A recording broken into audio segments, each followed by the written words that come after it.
Bueno, somos Lorenzo y Luis Gil y bueno, trabajamos como arquitectos juntos desde hace, no sé, ¿cuánto hace? Hace muchísimo tiempo, ¿no? Arrancamos trabajando en el mismo estudio, en el de Javier Frechilla y José Manuel López Peláez. Al poco tiempo de terminar la carrera o incluso antes de terminarla ya estábamos allí trabajando. Para nosotros ha sido un aprendizaje enorme, tanto en lo proyectual, en la arquitectura, como en lo personal.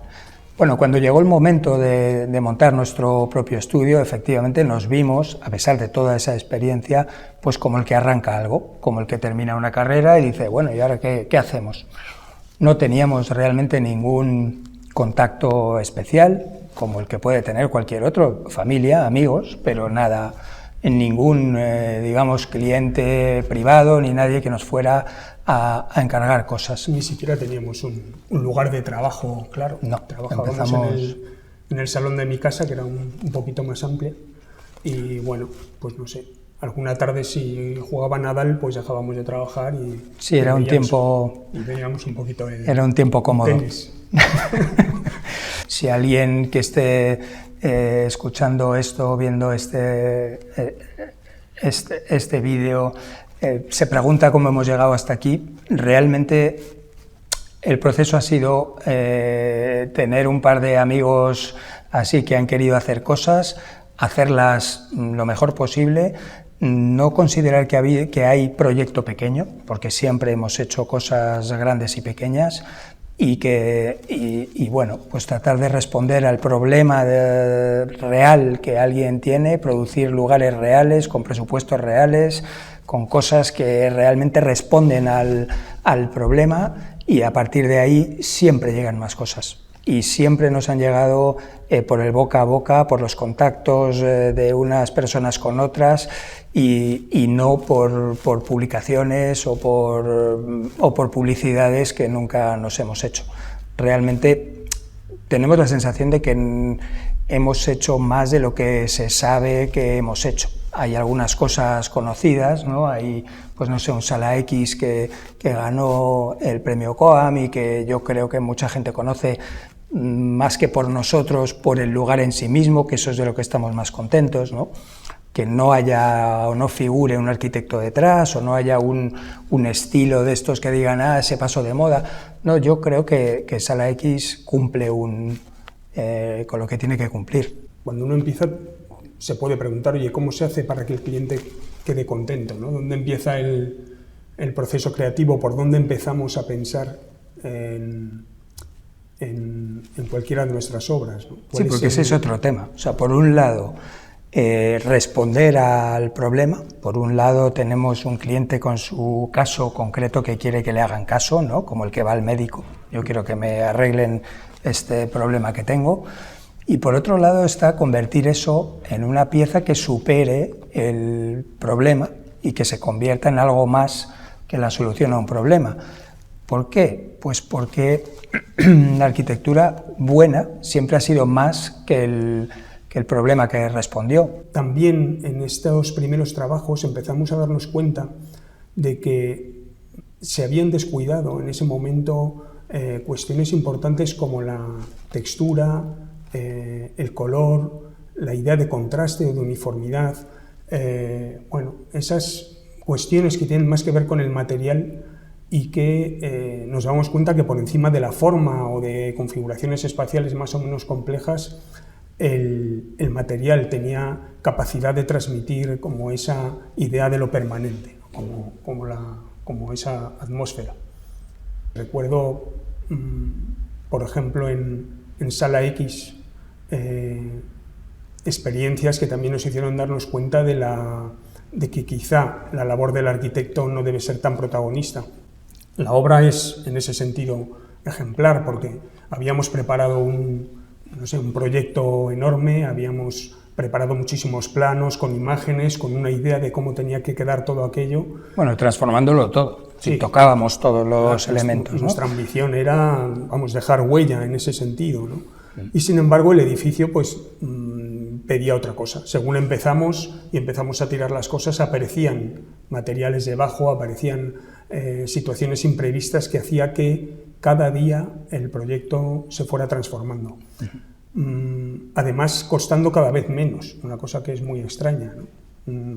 Primero porque se dejaban cosas que se tenía pensado tirar y también porque de repente nos recortaban el presupuesto, así de manera sorprendente, ¿no? Pero cuando terminó aquel proceso nos dimos cuenta de que no es tanto lo que podamos querer al principio, tampoco es tanto lo que el cliente quiera o necesite, y cómo al final la obra es resultado del trabajo de muchas personas a la vez. A veces nos preguntan, pues estudiantes o gente así que viene por el estudio y se interesa cómo trabajamos, ¿no? Es decir, cómo llegamos a hacer un proyecto, cuál es el proceso. Que esto es, yo creo, una pregunta interesante. La verdad es que no sé muy bien cómo es, pero podemos tratar de reproducirlo porque es bastante caótico. Como hacemos bastantes cosas a la vez, no puede ser un proceso lineal por el que llegamos a algo, pero siempre empezamos por el problema en sí mismo. Es decir, nos gusta, somos nosotros decimos organicistas, que lo decía José Manuel López Pérez también, ¿no? Es decir, que lo que nos gusta más de todo es organizar cosas. Entonces, lo primero que hacemos es la planta de algo. Siempre empezamos por la planta. Entonces, nos trazamos la planta y organizamos un lugar. Después, lo más importante para nosotros es el carácter. El carácter, que es una cosa muy difícil de explicar. ¿En qué consiste? Pues consiste en determinar qué clase de arquitectura es la que corresponde a un determinado entorno, a un determinado problema, a un momento de la historia como en el que estamos ahora. Entonces, cuando llegamos a una casa, a un restaurante, a a unas oficinas, pues es distinto el carácter que necesita ese programa en ese lugar, en ese edificio concreto para esas personas concretas. Y esto es lo más importante de todo, que unas oficinas parezcan realmente, si hacemos, por ejemplo, como Via Lion, ¿no? Que son unas oficinas para unos creativos de publicidad y de vídeos para youtubers y para influencers, ¿no? Pues ¿cómo son esas oficinas? Pues son unas oficinas que tienen que mirar un poquito hacia el futuro, hacia lo dinámico, hacia lo brillante, hacia lo que llama la atención, ese tipo de cosas, ¿no? Y además están en un edificio muy bonito y muy concreto del centro de Madrid y también tienen que responder a eso.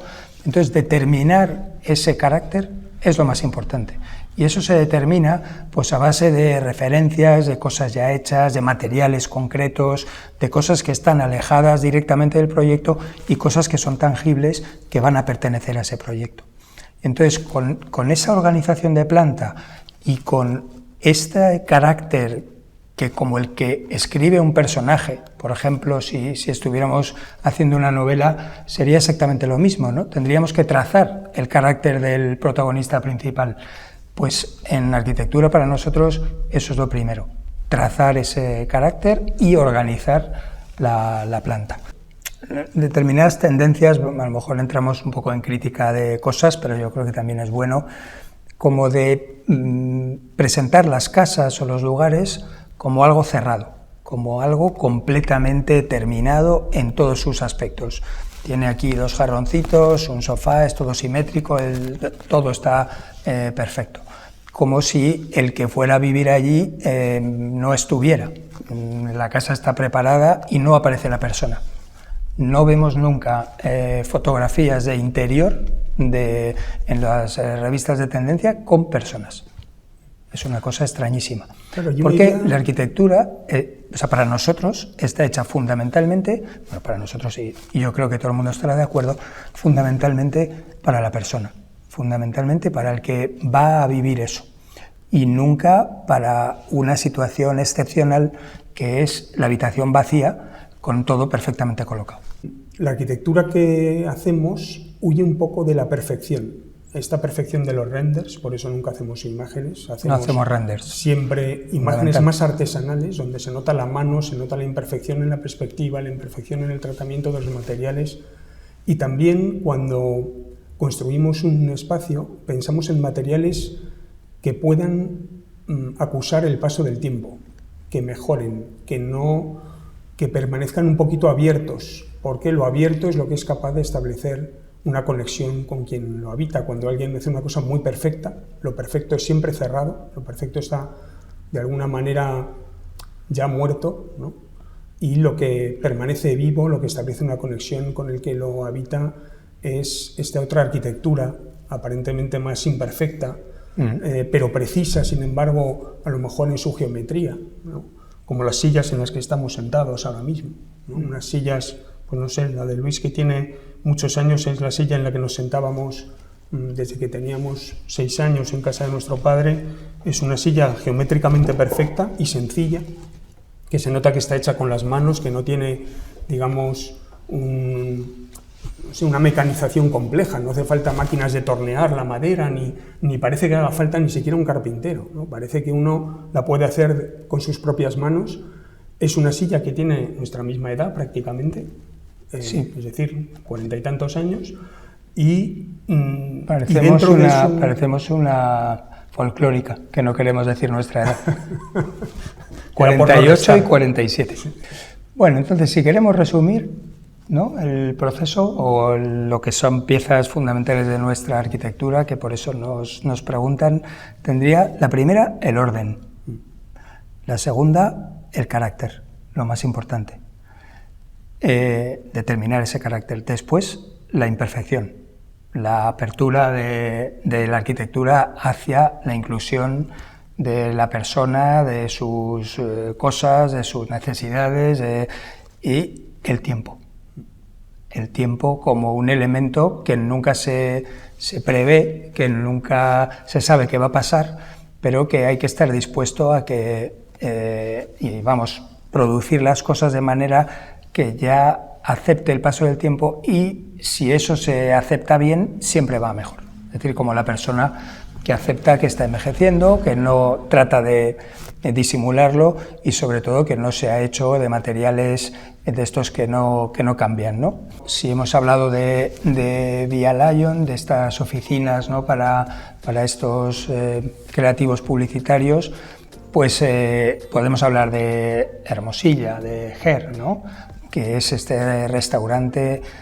Claro, tú comparas esas dos obras y dices, ¿cómo es posible que el mismo arquitecto o arquitectos hayan hecho estas dos obras tan distintas? Bueno, a nosotros nos lo parece. Seguramente otro que lo viera desde fuera diría, hombre, sí, está clarísimo que son de los mismos.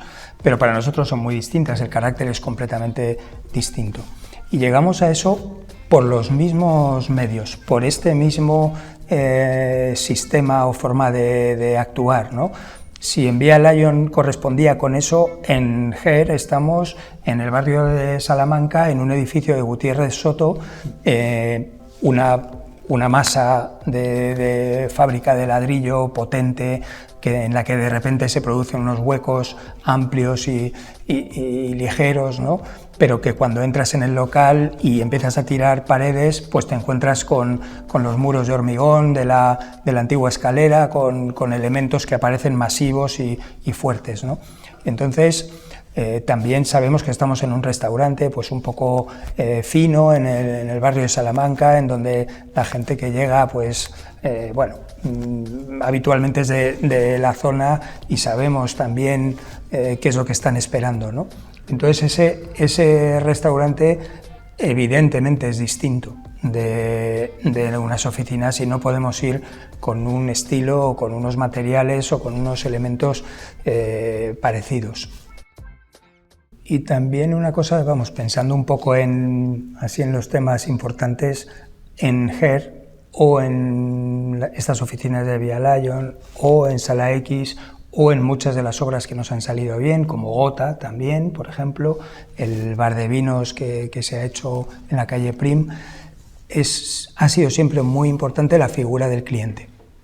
Es decir, siempre que ha salido algo bien es porque el cliente nuestra relación con el cliente ha sido como de tú a tú, de una manera muy proactiva, digamos, como asertiva, como ir a favor del proyecto, ¿no?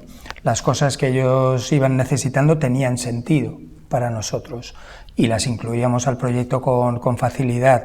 Lo que nosotros íbamos proponiendo para ellos era interesante y entonces se ha ido formando como una relación por la que el proyecto crece. Y podemos decir que ninguno de esos proyectos hubiera sido posible sin los clientes. Sí, hay también una persona muy importante para nosotros, que es Juan Mera, director de la Escuela de Arquitectura de Toledo y amigo desde hace mucho tiempo, que nos dice siempre: cuando hagáis una casa, que sea la más bonita de la calle. Conformaos con eso. Y dijimos, bueno, pues esta es la ambición que nos proponemos. Cuando hacemos una cosa, pues por lo menos que sea la más bonita de la calle. Y ya está. A partir de ahí, si llega a más, pues bien, pero por lo menos ese ámbito asegurarlo.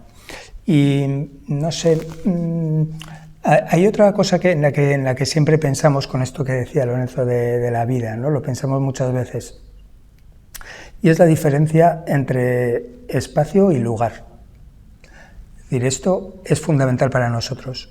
Hay mucha arquitectura que propone espacios que se pueden fotografiar y que se pueden, no sé, hasta visitar, como el que visita cosas, ¿no? Mira, pues vas por allí, ¿has estado? Sí, he estado.